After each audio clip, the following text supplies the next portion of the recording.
What if I told you that building a successful business doesn't have to feel like a never-ending grind? What if running a company could actually give me more freedom, more joy, and be easier without compromising on profits? That's exactly what I discovered when I came across the ELF business framework by Joe Polish.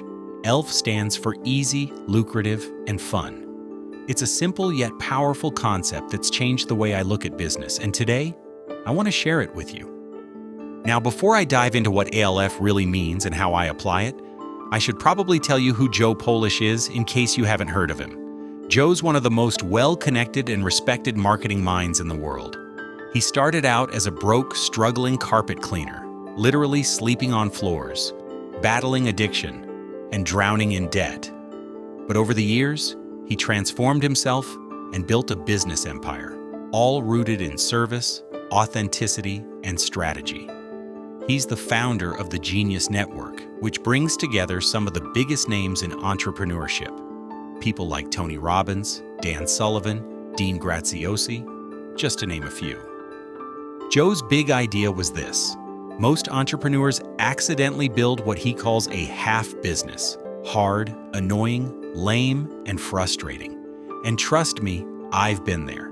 At one point, I was working with clients that drained me, chasing payments, and saying yes to projects that didn't align with what I actually enjoyed doing. On paper, it might have looked like I was doing well, but inside, it was chaos. Joe's philosophy helped me flip that. He taught me to aim for something radically different, an ELF business, one that's easy, lucrative, and fun. So let's start with what easy really means. It doesn't mean effortless or lazy, it means aligned. When I think of an easy business, I think of systems that run smoothly, offers that are clear, clients that respect boundaries. It's about working with my strengths, not constantly battling my weaknesses. For me, simplifying became a huge part of the journey. I had to ask, where is the friction? Where am I wasting energy? Whether it was automating parts of my process, saying no to unnecessary meetings, or just cleaning up my offers so they're easier to explain, every small step made things feel lighter. Lucrative is another big piece. A business should be profitable, not just busy. I used to fall into the trap of thinking the more I worked, the more successful I was. But that's not true. Joe helped me understand that I need to focus on high-value activities. The 80-20 rule really hit home. I realized 80% of my results were coming from 20% of my efforts, so I started dialing in on what actually generated revenue, whether that was creating better offers, building deeper relationships with top clients, or removing services that barely moved the needle.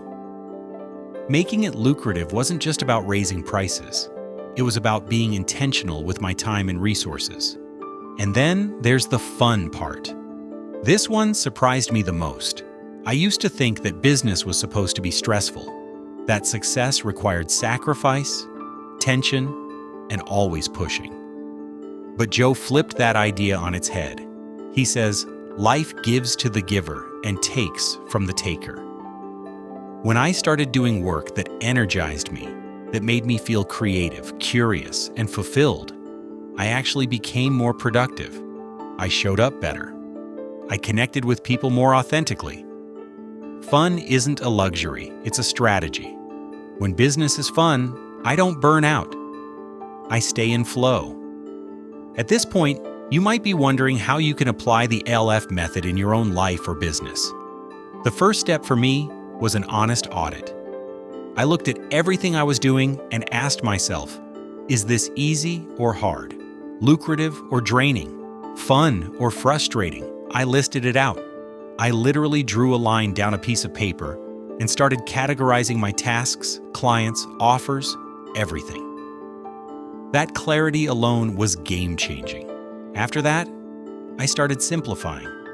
I removed offers that were confusing or time-consuming. I set boundaries. I delegated. I stopped trying to be everything to everyone. I focused on the clients who valued what I did most. That made everything feel lighter. I also started tracking profitability, not just revenue. Sometimes the projects that looked big were actually killing my margins, so I adjusted. And maybe most importantly, I gave myself permission to have fun again. I reconnected with why I started all of this in the first place. I created content I enjoyed making. I collaborated with people who inspired me. I took breaks, invested in relationships, and remembered that freedom, not just money, was the goal. Now let me give you a few real-life examples that helped me visualize what LF looks like. Take SaaS businesses, for instance. A product like Calendly, that's LF. Once it's built, it solves a specific problem, runs in the background, and scales without much friction. Easy, lucrative, fun. Or think about creators who package their expertise into an online course. They teach once, then sell it repeatedly. They're not grinding hourly, they're building leverage.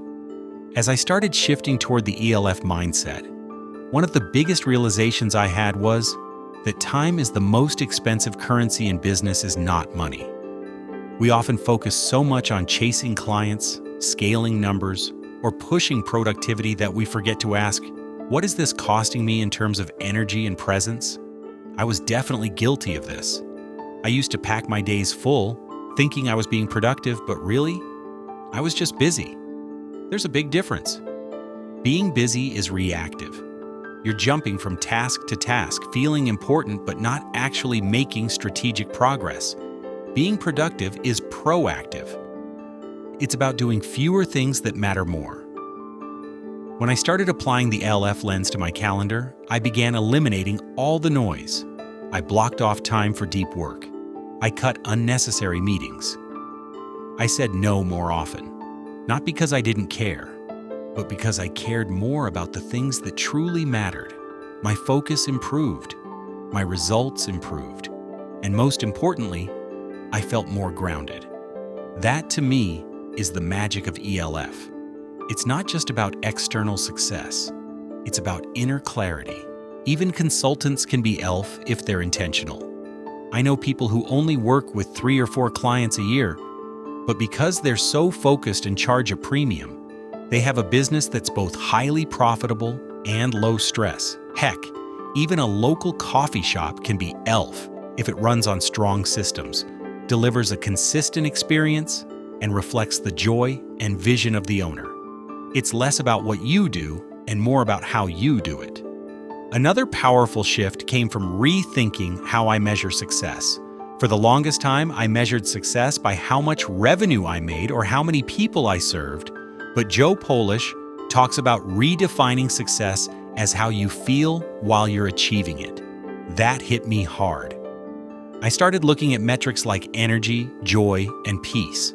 I paid attention to how I felt after a client call or a launch. If I felt drained, I didn't ignore that anymore. I asked why. I started grading projects not just on profitability, but on alignment. And it's amazing what that small change unlocked. I found that when I focused on what truly lit me up, the work that felt meaningful, the people who energized me, the formats that suited my creative rhythm, not only did I feel better, but the money followed. We're not taught to trust that. We're taught to chase and grind and worry. But what if the most strategic thing I could do was follow what made me come alive? That's what ELF gave me permission to explore, and the results spoke for themselves. I also want to talk about the role of emotional labor in half businesses. This is something we don't talk about enough. When you're constantly dealing with difficult clients, unclear boundaries, or tasks that don't align with your strengths, it takes a toll. Not just on your productivity, but on your identity.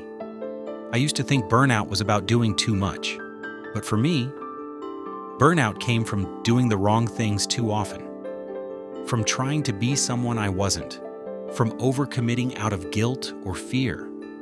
The more I leaned into ELF, the more I realized that creating an easy, lucrative, and fun business also meant building one that was emotionally clean. That means setting boundaries.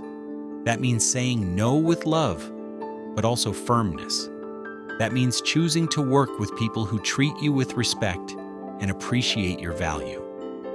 When I cleaned up those emotional leaks, I found myself thinking more clearly, sleeping better, and even enjoying the hard parts more, because at least they were in service of something that felt right.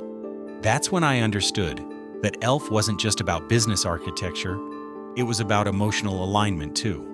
One of the most surprising benefits of committing to an ELF business is how it positively impacts my personal life.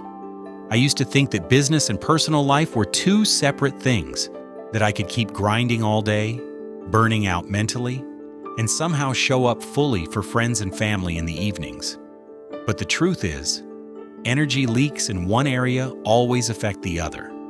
When I was operating in half mode, I was often short-tempered, distracted, or just completely drained by the end of the day. But once I started running things through the ELF filter, I found myself more present at dinner, more creative outside of work, and more emotionally available for the people I care about. It's almost like my business stopped being a source of stress and started becoming a foundation for peace. And honestly, that ripple effect is worth everything.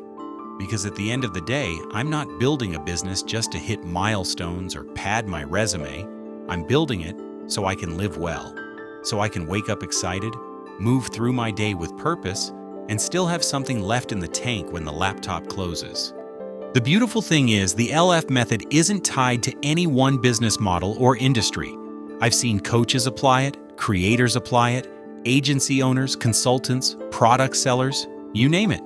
It's not about having the right niche or the perfect business plan. It's about alignment. That's the key word. Is what you're doing aligned with your strengths, your values, and your lifestyle goals? If it is, that's ELF. If it's not, there's a good chance you're operating in half territory. And just realizing that is powerful, because now you have a choice. And the moment you realize you have a choice, everything starts to change. One of the most powerful lessons I learned from Joe is that relationships are everything. The more aligned my business became, the better people I attracted. I had more time to build real connections. People wanted to refer me, collaborate, and help.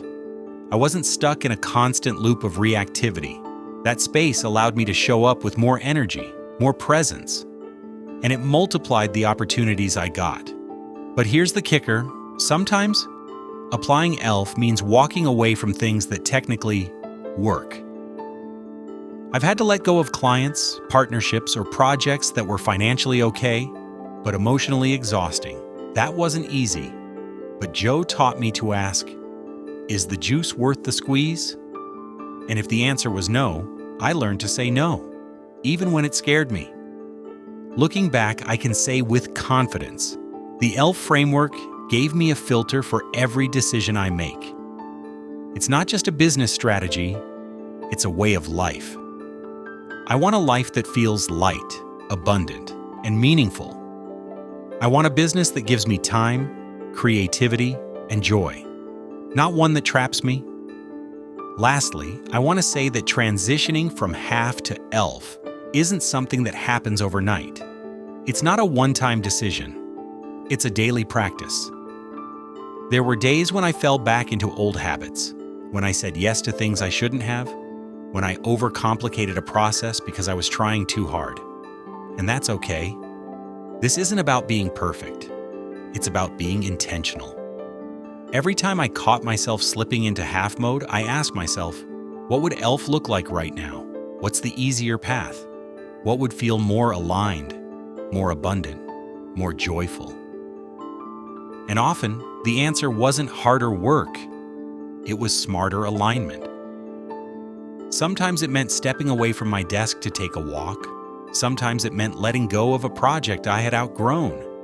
Sometimes it meant trusting that the right clients would come if I stopped trying to be everything to everyone. The more I practiced this, the more ELF became my default setting. And what I can tell you now, after walking this path for a while, is that an ELF business is absolutely possible, not just for lucky people, but for anyone who's willing to pause, reflect, and build with purpose. So let me ask you, is your current path elf or half? What's one thing in your life or business right now that feels hard, annoying, lame, or frustrating? And what would it look like to shift that toward easy, lucrative, or fun? If this video gave you some clarity or inspiration, drop a comment below and let me know what your biggest takeaway was. What's one small change you're going to make this week to move closer to an ELF life? Thanks so much for watching. Don't forget to like, subscribe, and hit the bell if you want more content like this. And remember, your business should serve you, not the other way around.